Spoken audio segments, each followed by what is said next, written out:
السلام علیکم۔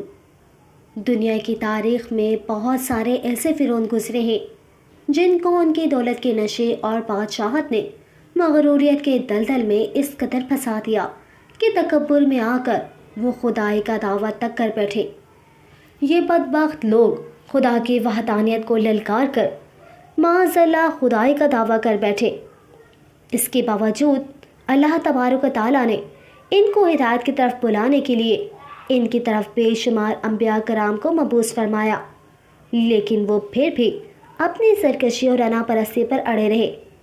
پھر جب یہ لوگ قابل ہدایت نہ رہے تو اللہ تبارک و تعالیٰ نے ان بدبخت لوگوں کو رہتی دنیا تک عبرت کا نشان بنا دیا۔ خدائی کا دعویٰ کرنے والے بدبختوں میں سے ایک بدبخت شداد بھی تھا۔ آج ہم اسی بدبخت کا واقعہ سنیں گے اور عبرت حاصل کریں گے۔ پیارے ساتھیوں، احقاف قوم عاد کا مسکن تھا۔ عربی میں ریت کے لمبے اور اونچے ٹیلوں کو حقف کہا جاتا ہے۔ احقاف حقف کی جمع ہے اور یوں اس کا مطلب ہوتا ہے ریت کے اونچے اور لمبے ٹیلوں کی زمین۔ یہ علاقہ یمن اور عمان کے درمیان بکھرا ہوا تھا۔ قوم عاد یہاں 8,500 سال قبل آباد تھی۔ اللہ تعالیٰ نے انہیں سرسبز کھیتیاں بھی دے رکھی تھی، جانور بھی، پانی بھی اور وافر خوراک بھی۔ نعمتوں کے اس فراوانی نے انہیں بھٹکا دیا۔ وہ اللہ کے باغی ہو گئے۔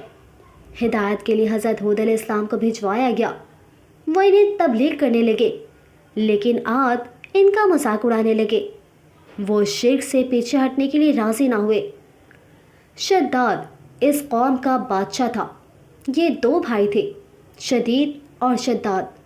شدید پہلے بادشاہ بنا۔ جب وہ فوت ہوا تو شداد نے اقتدار سنبھال لیا۔ وہ ایک وسیع سلطنت کا حکمران تھا۔ حکومت یمن سے عراق اور بعض روایت کے مطابق ایران تک پھیلی ہوئی تھی۔ حضرت ہود علیہ السلام نے اسے بھی سمجھانے کی کوشش کی، لیکن اس کا دل بھی بند تھا۔ دونوں کے درمیان مکالمہ ہوا۔ شداد نے حضرت ہود علیہ السلام سے پوچھا، میں اگر ایمان لے آؤں تو مجھے کیا فائدہ ہوگا؟ حضرت ہود علیہ السلام نے فرمایا، تم پر جنت حلال ہو جائے گی۔ شداد نے پوچھا، جنت کیا ہے؟ حضرت ہود علیہ السلام نے اسے جنت کا نقشہ بتایا۔ شداد نے دعویٰ کر دیا کہ یہ کیا بڑی بات ہے، میں بھی ایسی جنت بنا سکتا ہوں۔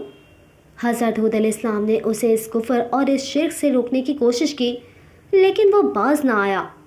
اس نے سلطنت کے تمام بڑے معمار اکٹھے کیے اور احقاف میں ارم کے مقام پر 20 کوس لمبی اور چوڑی جنت بنوانی شروع کر دی۔ جنت میں سونے اور چاندی کی اینٹیں بھی لگائی گئی اور جواہرات بھی لٹکائے گئے۔ اس نے شہد، دودھ اور پانی کی نہریں بھی رواں کر دی اور دنیا جہاں کے درخت، پودے اور پھول بھی لگوا دیے۔ قوم عاد بلند ستونوں پر محلات بنانے کی ماہر تھی۔ شداد کی ارم یعنی جنت میں یہ فن عروج پر تھا۔ ریت کے ٹیلوں کے درمیان بلند ستون تھے اور ان ستونوں پر سونے اور چاندی کی عمارتیں کھڑی تھیں۔ شداد نے فیصلہ کیا تھا کہ وہ جنت کی تکمیل کے بعد ہی اس میں قدم رکھے گا۔ جب معماروں نے اسے جنت کی تکمیل کی اطلاع دے دی تو وہ تیار ہوا اور خوب اچھی طرح تیار ہوا۔ پھر اپنی فوج لی اور جنت کی طرف روانہ ہو گیا۔ وہ جنت کے دروازے پر پہنچا، گھوڑے سے نیچے اترنے لگا۔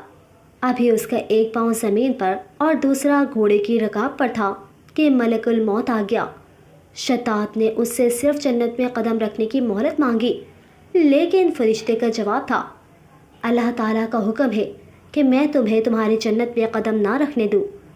وہ بہت گڑ گڑایا، لیکن ملک الموت نے اس کی جان قبض کر لی۔ وہ زمین پر دوسرا قدم نہ رکھ سکا۔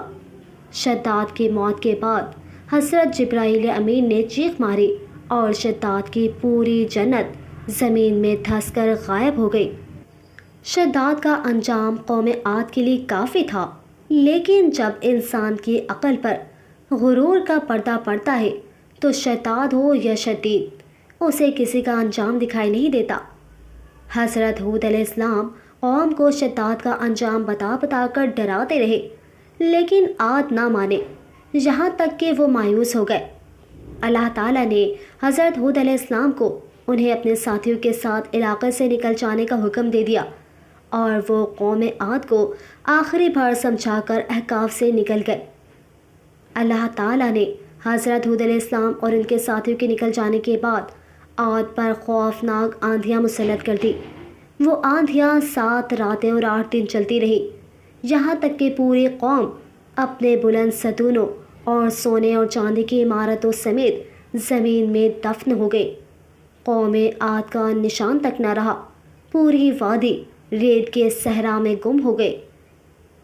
اور اس طرح شداد اور اس کی قوم عاد کو اللہ تبارک و تعالیٰ نے ان کی سرکشی، تکبر اور انا پرستی کی بنا پر انہیں تباہ و برباد کر کے رہتی دنیا تک عبرت کا نشان بنا دیا۔ اللہ تبارک و تعالیٰ سے دعا ہے کہ وہ اپنے محبوب کے صدقے ہمیں ہمیشہ عاجزی اور انکساری سے زندگی گزارنے کی توفیق عطا فرمائے اور پیارے نبی کریم صلی اللہ علیہ وآلہ وسلم کے بتائے ہوئے راستے پر چلنے کی توفیق عطا فرمائے۔ پیارے ساتھیوں، اگر آپ کو ہماری ویڈیو پسند آئی ہے تو کمنٹ کر کے ضرور بتائیے گا اور ہمارے چینل کو سبسکرائب ضرور کر لیجیے گا تاکہ اس طرح مزید اسلامی واقعات آپ کے سماعت کی نظر ہوتے رہے۔ اگلی ویڈیو تک کے لیے اجازت دیجیے۔ اللہ نگہبان۔